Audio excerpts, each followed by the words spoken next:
Kejutan di Sekte Laohu. Menarik, sepertinya lelaki yang berada dalam ingatan tubuh wanita ini benar-benar berkesan, ucap Dewi Penguasa Malam sambil menyunggingkan senyum. Apakah Tuan Putri memiliki rencana? Tanya Wuya dengan penasaran. Nanti malam aku akan mulai menemui laki-laki tersebut, lalu menggodanya dan akan aku jadikan sebagai pesuruhku, jawab Dewi Penguasa Malam dengan penuh percaya diri. Baiklah Tuan Putri, tapi sepertinya pria itu sudah memiliki dua orang wanita di sisinya, ujar Wuya memberikan informasi tambahan tentang Fang Yin dan Yue Hao. Tidak masalah, dengan keahlianku memikat pria maka tidak akan sulit bagiku. Apalagi dengan dia memiliki dua orang wanita, itu pertanda jika ia adalah pecinta wanita dan akan lebih mudah untuk aku taklukkan, ujar Dewi Penguasa Malam sambil tersenyum. 1. Dewi Penguasa Malam sebenarnya adalah julukannya, setiap laki-laki yang ia dekati akan jatuh di dalam rayuan mautnya lalu ia akan memanfaatkannya dalam semalam. Hanya saja ia pernah memiliki kesempatan untuk berubah di saat itu, namun rasa iri hatinya sudah terlalu mendarah daging hingga ia dihukum. Namun apa yang mereka pikirkan tidak seluas pengetahuan mereka. Wuya tidak mengetahui jika Li Yuan adalah pemilik karakteristik jiwa, sehingga segala tipu daya yang berhubungan dengan pencitraan akan percuma jika menghadapi Li Yuan. Bahkan peristiwa yang baru saja terjadi di Sekte Angin Puyuh luput dari pengawasan Wuya dan orang suruhannya. Hal ini juga karena kecerdikan Li Yuan yang menyembunyikan rencana kepergiannya. Jangankan mereka, bahkan Yue Hao dan Fang Yin saja tidak diberitahu tentang kemana Li Yuan pergi. Sekarang di mana ia berada? Tanya Dewi Penguasa Malam. Sepertinya ia berada di rumah makan Haixian, setiap menjelang sore ia selalu ke tempat itu untuk membicarakan sesuatu dan mengatur kelompoknya, ucap Wuya dengan sopan. Baiklah jika begitu, kebetulan rumah makan tersebut juga tidak asing, jawab Dewi Penguasa Malam. Sementara itu di kota Qinghai, Li dan yang kini semakin sibuk dengan pekerjaannya sebagai pemimpin klan Li mendapati laporan jika Istana Langit telah mengalami pergantian pemimpin. Kabar tersebut tentu saja ia dapatkan dari Li Baojia yang selalu menjaganya, bahkan tentang penunjukan Li Tong menjadi jenderal besar dari Provinsi Naga Biru juga sudah terdengar. Kumpulkan semua petinggi klan Li, kita akan mengadakan pertemuan sore ini, ucap Li dan kepada Li Hang selaku kepala pelayan klan Li. Baik Tuan, jawab Li Hang dengan patuh. Tidak lama kemudian pemberitahuan tentang kabar luar biasa ini menyebar dengan cepat, termasuk Li Tong yang kini sedang berada di Sekte Laohu mendapatkan berita yang sama. Prestasi leluhur klan Li adalah sebagai Jenderal Langit, kini prestasi tersebut juga akan dicapai oleh Li Tong tentu saja perlu perayaan sebagai tanda syukur atas keberkahan yang menyelimuti klan Li. Di Sekte Laohu sendiri berita ini juga baru tiba, hal ini tentu saja disambut dengan baik. Apalagi tidak hanya Li Tong, tetapi juga Fan Lao dan Fan Rou mendapatkan promosi sebagai pejabat tinggi.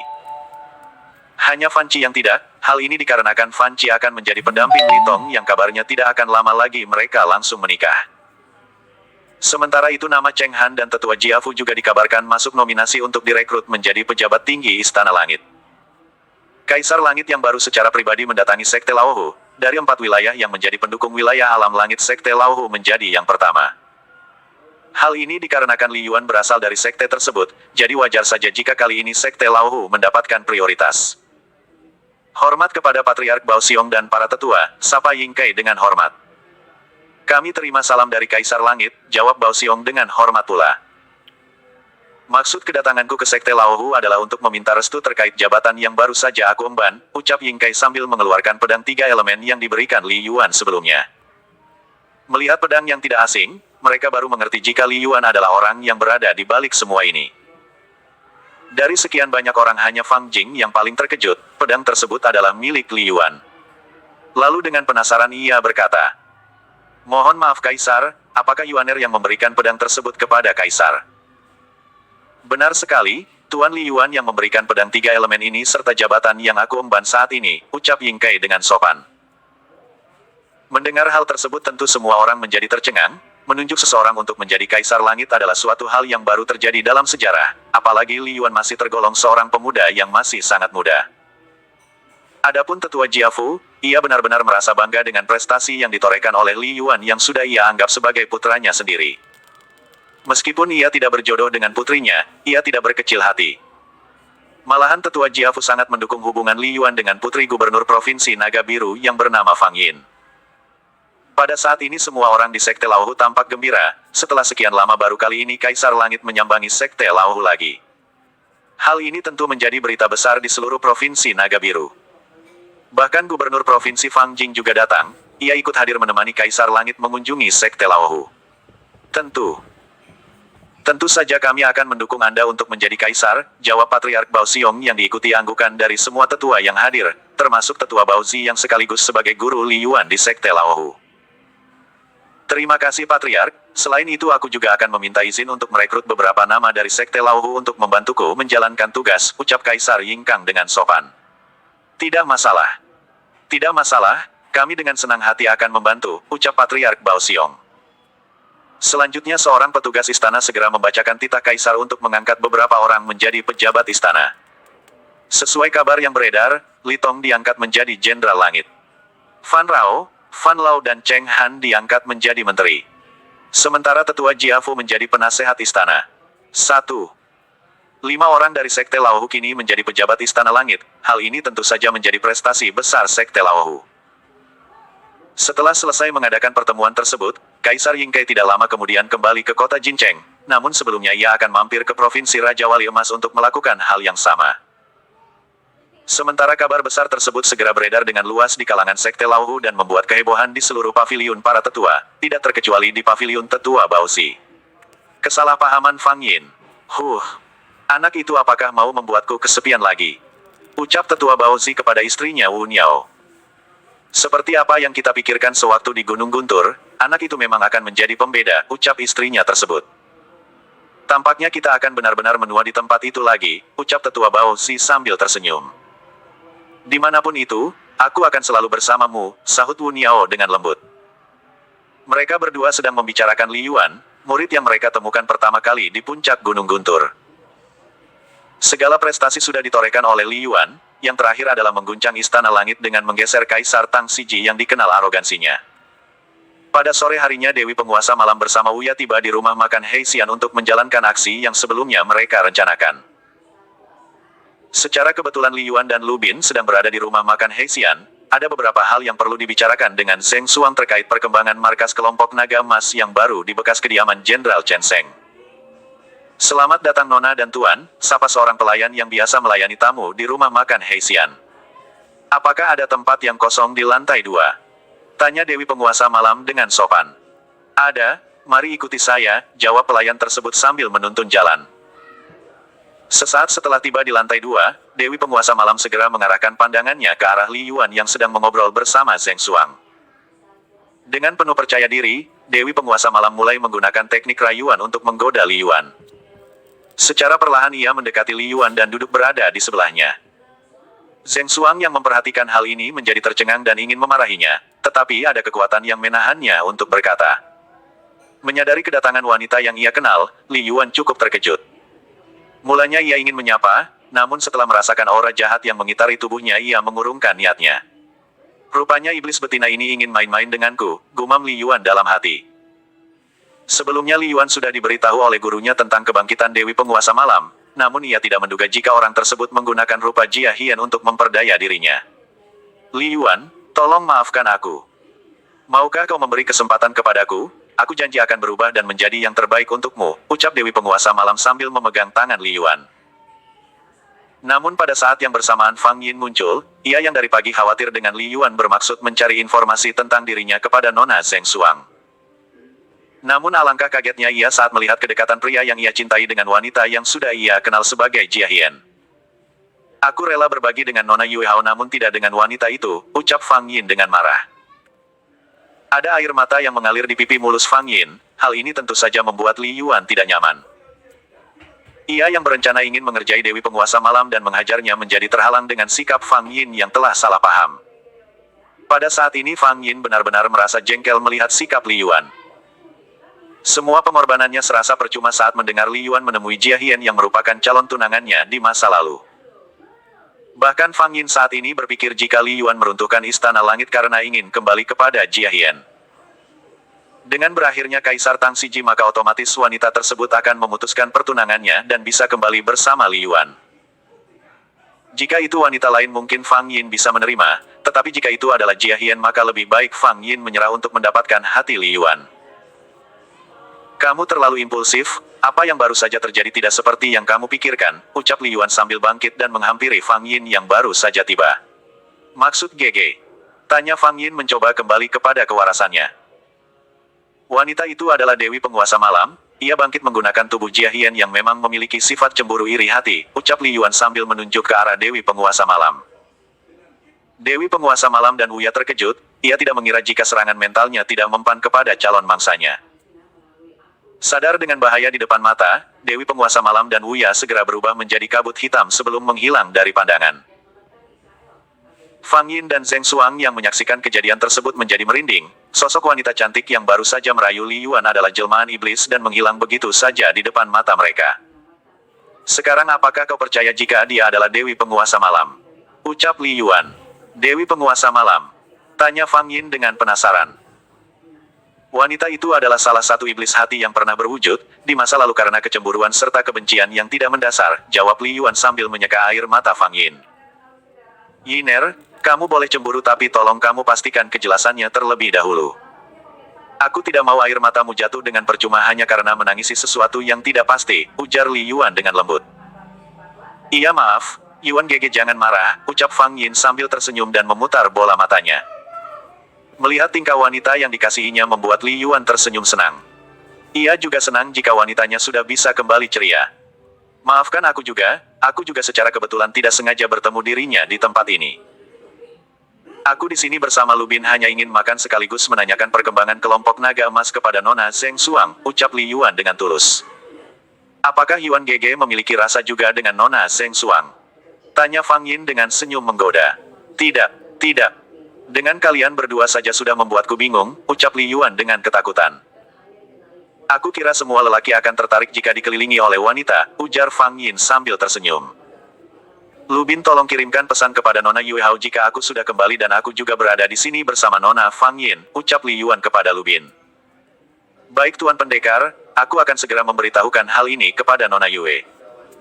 Jika begitu aku sekalian undur diri, ujar Li Bin dengan sopan.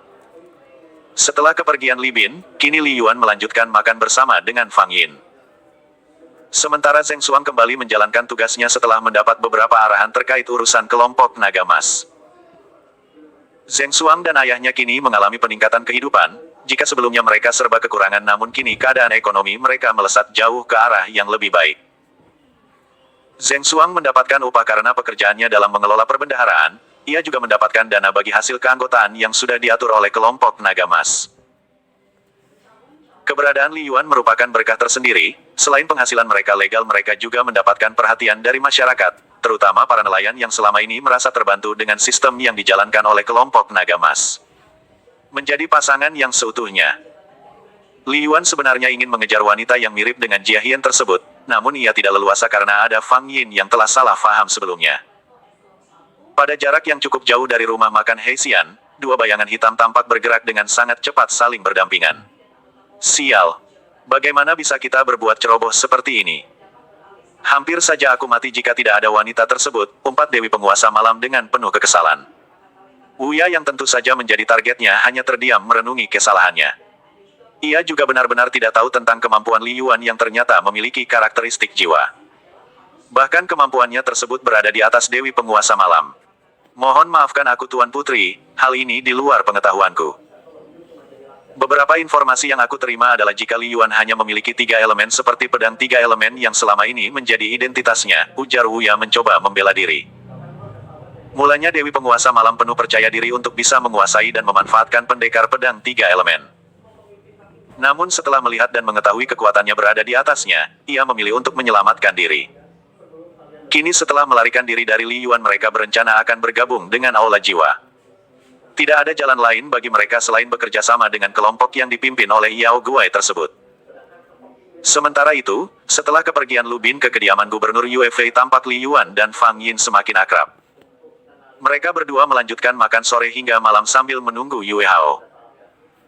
Yue Hao dan keluarganya kini sedang bergembira atas penunjukan Yue Feng sebagai Jenderal Besar Provinsi Raja Wali Emas menggantikan Chen Sheng yang sebelumnya tewas di kota Jincheng. Sebenarnya Li Yuan ingin mengajak Yue Hao ikut pulang bersama Fang Yin ke kota Qinghai. Li Yuan akan bertempur dengan orang-orang Aula Jiwa secara total. Oleh sebab itu mengungsikan Yue Hao ke klan Li akan lebih aman. Namun setelah menunggu cukup lama Yue Hao tidak kunjung datang, maka Li Yuan memutuskan untuk menunggu di kediaman pribadinya yang ia dapatkan dari Tuan Luo Hei, pemilik rumah makan Hei Xian sebelumnya. Yuan Gege, malam ini aku akan tidur bersamamu, ucap Fang Yin berterus terang. Apakah tidak akan masalah? Tanya Li Yuan dengan bingung. Yuan Gege, tenang saja, sebelumnya aku juga sudah memberitahu Yue Hao jika besok aku akan kembali ke kota Qinghai, jadi malam ini aku ingin menghabiskan waktu bersamamu, ucap Fang Yin. Baiklah, ucap Li Yuan pelan sambil menggenggam tangan kekasihnya. Bagaimana perasaanmu kali ini? Tanya Li Yuan. Jauh lebih baik, balas Fang Yin sambil tersenyum. Jika semua masalah Yuan Gege sudah teratasi, apa yang akan Yuan Gege rencanakan? Tanya Fang Yin. Tentu saja aku akan hidup damai bersama kedua istriku dan membesarkan anak yang lucu-lucu, jawab Li Yuan sambil tersenyum. Apakah sesederhana itu? Ucap Fang Yin penasaran. Iya, hanya itu. Apakah kamu keberatan menjadi istriku? Tanya Li Yuan sambil tersenyum menggoda. Tentu saja mau, sekarang Yuan Gege mandi dulu sana, ucap Fang Yin sambil mendorong tubuh Li Yuan.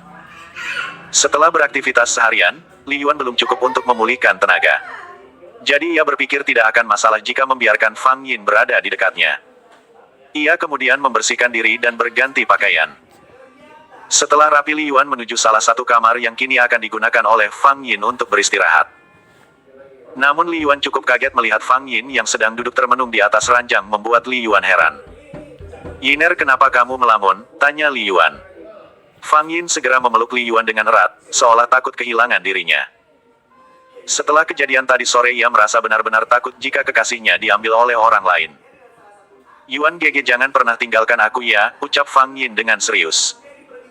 Aku tidak akan pernah meninggalkanmu, jawab Li Yuan sambil mengusap punggung Fang Yin dengan lembut. Terima kasih, ucap Fang Yin dengan lembut. Li Yuan kemudian mencium wajah Fang Yin dengan penuh kasih sayang. Aroma tubuh Fang Yin telah membuat Li Yuan bersemangat untuk menciumnya secara berulang. Fang Yin yang mendapatkan perlakuan seperti itu merasa hangat dan segera memejamkan kedua matanya. Seolah mencerminkan keinginan yang sama, Li Yuan melanjutkan aksinya dengan membaringkan tubuh kekasihnya tersebut. Pada saat ini Li Yuan tidak dapat mengendalikan rasa yang terpendam, dengan penuh kasih sayang ia menyentuh tubuh Fang Yin. Ia juga akhirnya ingin melepaskan masa lajangnya pada wanita yang benar-benar ia cintai.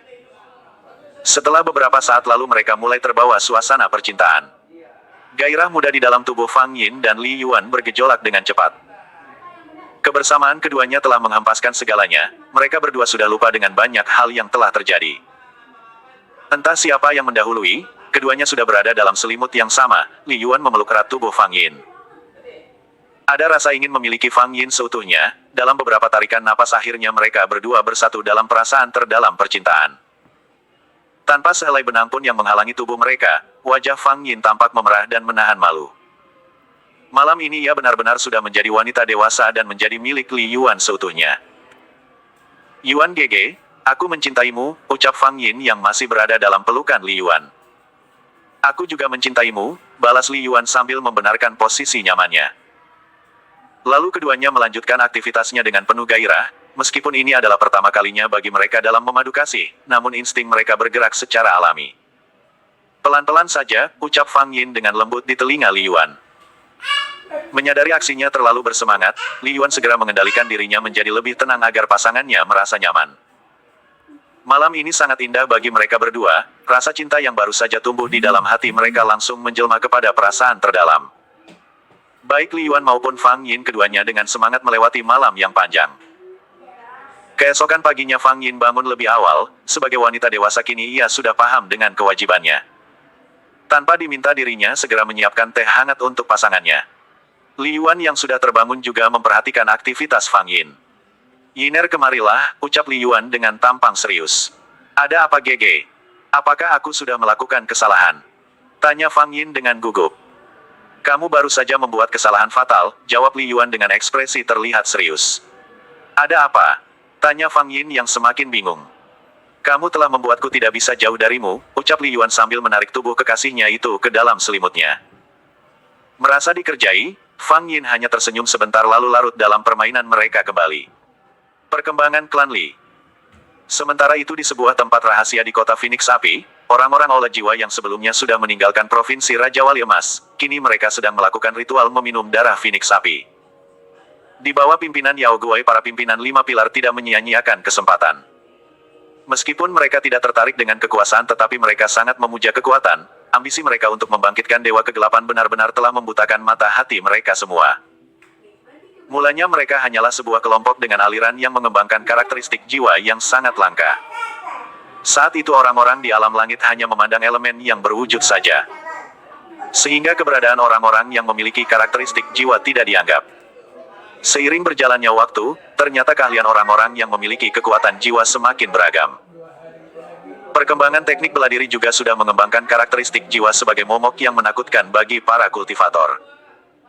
Di sisi lain, dalam kultivasinya Yuan Zhang kini merasakan kegelisahan yang tidak biasa.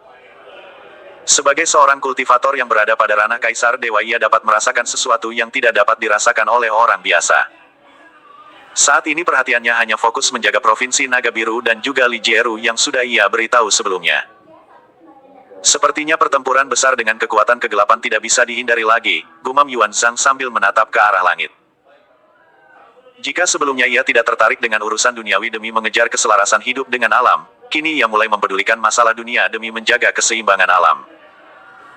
Yuan Zhang pada pemahamannya kini baru bisa memahami jika sebab akibat dari kehidupan bermula dari ada dan berakhir pada tiada. Namun konsepnya setiap orang harus bisa saling menjaga kedamaian dan menciptakan keadilan. Selama dua hal itu terlaksana, maka keselarasan dengan alam secara sejatinya akan muncul. Yuan Zhang menilai jika orang-orang yang berasal dari aula jiwa telah bertindak keterlaluan, dengan menghabisi hewan penjaga kedamaian serta keinginan untuk membangkitkan Dewa Kegelapan adalah dua hal yang sangat bertentangan dengan filosofi hidupnya. Oleh karena itu ia rela meninggalkan kehidupan pribadinya yang sudah lama ia jalani demi menjaga keberlangsungan hidup orang banyak. Di kota Nangguan, orang-orang dari kelompok Naga Emas kini mulai membangun markas baru di lokasi bekas Jenderal Chen Sheng. Walaupun hanya kelompok yang bergerak di bidang perserikatan dagang, Li Yuan yakin mereka akan dapat bekerja sama dengan klan Li yang berada di kota Nangguan. Berkat dukungan dari Gubernur Provinsi Yue, kini nama kelompok Naga Emas mulai dikenal banyak orang. Bahkan anggota keluarga besar Yue juga mulai tertarik bekerja sama dengan kelompok yang saat ini dipimpin oleh Li Yuan. Dari mulut ke mulut kelompok Naga Emas mulai dikenal orang. Mereka yang sebelumnya dikenal sebagai kelompok pembajak laut kini berubah menjadi kelompok dagang yang terhormat. Bahkan Luo Hei yang merupakan kakak dari Luo Zhang menjadi ikut bangga. Dulu ia sempat tidak mengakui adiknya tersebut karena perbuatan kriminalnya. Namun kini Luo Hei merasa kagum atas perubahan yang sebelumnya ia dengar langsung dari Li Yuan saat hendak membeli rumah makan dan penginapan Heixian. Apalagi kini nama Luo Hei dan istrinya dijadikan sebagai tokoh yang mempelopori gerakan sosial demi meningkatkan kesejahteraan. Selain itu, Li Yuan juga sudah memprediksi tetua Li Tiansu sebagai orang yang hebat, sama dengan ayahnya Li Yuan. Hanya saja selama ini ia tidak mendapatkan panggung di klan Li, oleh karena itu Li Yuan memahami kondisi seperti ini. Mengembangkan klan Li juga memang sudah menjadi impian kakeknya, jadi ia juga sudah yakin dengan kesetiaan keluarga dari klan Li. Meskipun patriark sebelumnya Li Chuan dan sekutunya membuat ulah, namun seiring perkembangan klan Li mereka juga menyadari kekeliruan mereka selama ini. Bahkan beberapa orang ikut langsung membantu ayah Li Tong dan membesarkan asosiasi sumber kehidupan yang sebelumnya dirintis oleh Li Dan. Li Yuan sengaja menyerahkan urusan asosiasi kepada paman Li Qing agar ayahnya bisa berkonsentrasi kepada kebijakan klan saja, menerima laporan serta mengatur kesejahteraan klan. Dengan dukungan sumber daya batu energi kelas atas yang baru saja ditemukan di Gunung Guntur, membuat hubungan baik klan Li dan Sekte Laohu semakin erat. Orang-orang klan Li dan juga keluarga Fang mendapatkan prioritas untuk bisa menimba ilmu di Sekte Laohu. Hal ini juga sudah membuat Li Yuan puas karena mereka sudah mulai menyadari pentingnya menjaga diri. Pada saat ini Li Yuan tengah berada di alun-alun kota untuk menunggu kedatangan sebuah perahu terbang. Di sampingnya tampak Fang Yin dan juga Yue Hao sudah berdiri menemani. Hari ini Li Yuan akan mengantar Yue Hao dan Fang Yin ke kota Qinghai. Sesuai rencana awal mereka akan dibawa ke rumah orang tua Li Yuan. Selain untuk mengamankan mereka, Li Yuan juga berencana bertemu dengan kedua orang tuanya sebelum terjadi peperangan besar. "Gege Yuan, apa yang sedang kau pikirkan?" tanya Fang Yin yang melihat adanya perubahan sikap kekasihnya. "Aku ingin segera sampai ke kota Qinghai," ucap Li Yuan asal. Seperti kamu menyembunyikan sesuatu. Apakah kami menjadi bebanmu?" tanya Fang Yin. "Tidak, keberadaan kalian berdua adalah bagian dari perjalanan hidupku.